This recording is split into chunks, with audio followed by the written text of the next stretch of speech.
An airplane by its nature wants to fly. A helicopter does not want to. It is maintained in the air by a variety of forces and controls working in opposition to each other.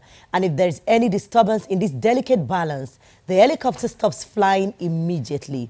Welcome to the world of the rotorcraft on this edition, and also catch the highlights of the all-female crew showing their skills on a high-performance aircraft in Nigeria. That's a sneak preview. Welcome to Aviation this week on Channels Television. I'm Bukola Joe Oketumbi.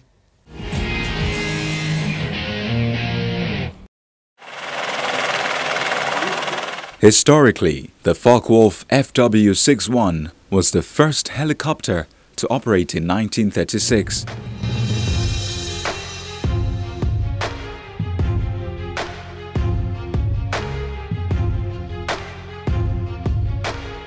It was not until 1942, however, that a helicopter designed by Igor Sikorsky reached full-scale production with about 131 rotor aircraft built. Although most earlier designs used more than one main rotor, it is a single main rotor with anti-torque tail rotor configuration that has been adapted in most helicopter configuration. But what are helicopters? These group of aircraft are a type of rotorcraft in which lift and thrust are supplied by rotors.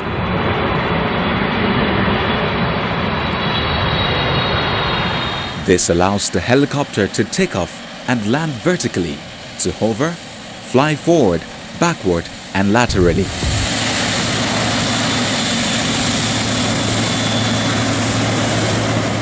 It's all these attributes that give helicopters their versatility, and that's why they can be used in congested or isolated areas where fixed-wing aircraft can't operate.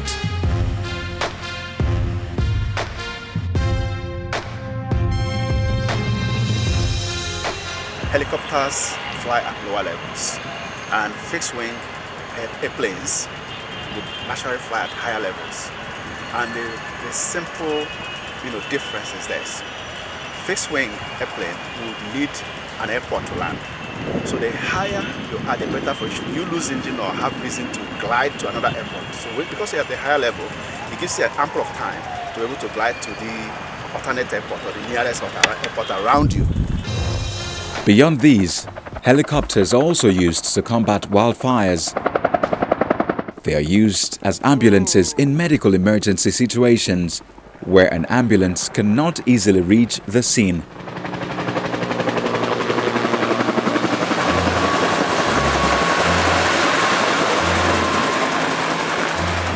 Helicopters come equipped with water-land equipment.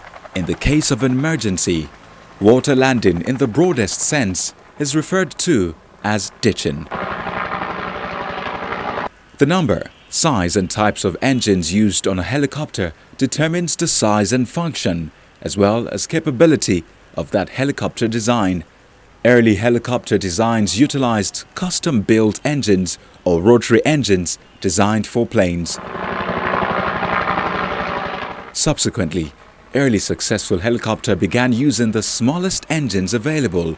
When the compact, flat engine was developed, the helicopter industry found a lighter weight power plant, easily adapted to small helicopters, although radial engines continue to be used for larger helicopters.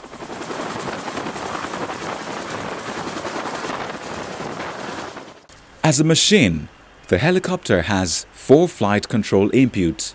These are the cyclic, the collective, the anti-torque pedals, and the throttle. The cyclic control is usually located between the pilot's legs and is commonly called the cyclic stick.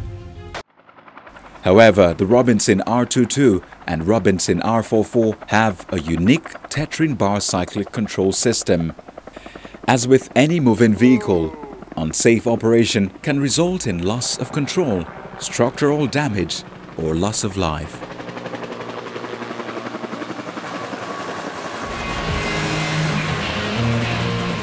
Nigeria can profit from the rotorcraft industry as it can easily support tourism in the country because it remains a versatile machine. It's also one kind of aircraft that has a much higher level of maintenance and there is nothing to fear.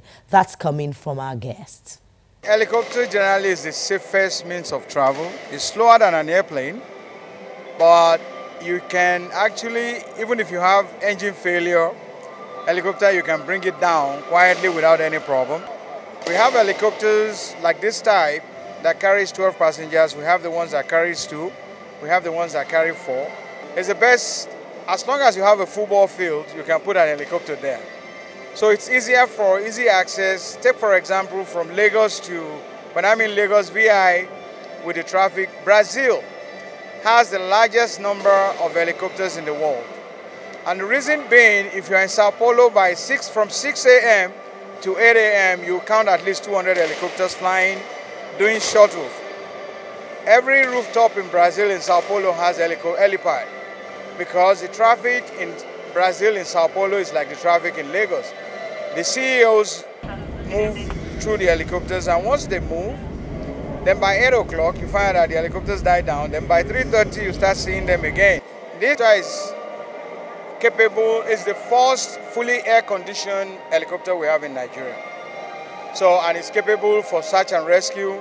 We have what we call HUMS that monitors humidity and monitors your turret. We have provision for winching, medivac. We can do medivac with this.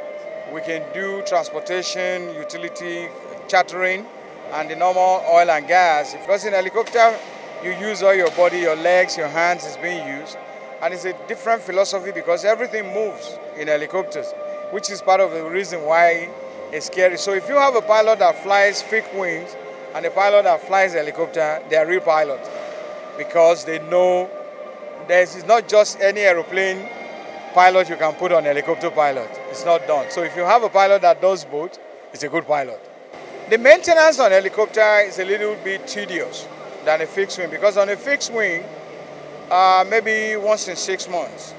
You walk around, apart from the regular walk around, but on a helicopter, taking this for example, every 2 weeks you have to do an inspection on it if it's not flying. But if it's flying every 50 hours, 100 hours before you do inspection on it, and when you're doing the inspection, so you are better off keeping your helicopter in the air than keeping it on ground because you spend more keeping it on ground. So the maintenance is a little bit more tedious, and that is where the support of the federal government is needed, having accessibility of parts in the country, and we're getting there. Because some of the operators now, like we have a partnership with JSSI, which is a program for maintenance. They give you parts to maintain your aircraft, and we sign into a program, Honeywell program, that is like an insurance, because some of the avionics compartments, which are the instruments in the aircraft, cost up to $100,000 to $200,000 per box.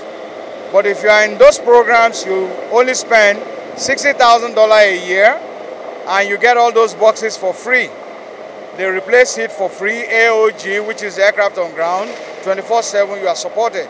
Okay, on a fixed wing, roughly Lagos to Abuja will take you about 45-50 minutes. On this helicopter, which is fast and big, it will take you 2.5 hours.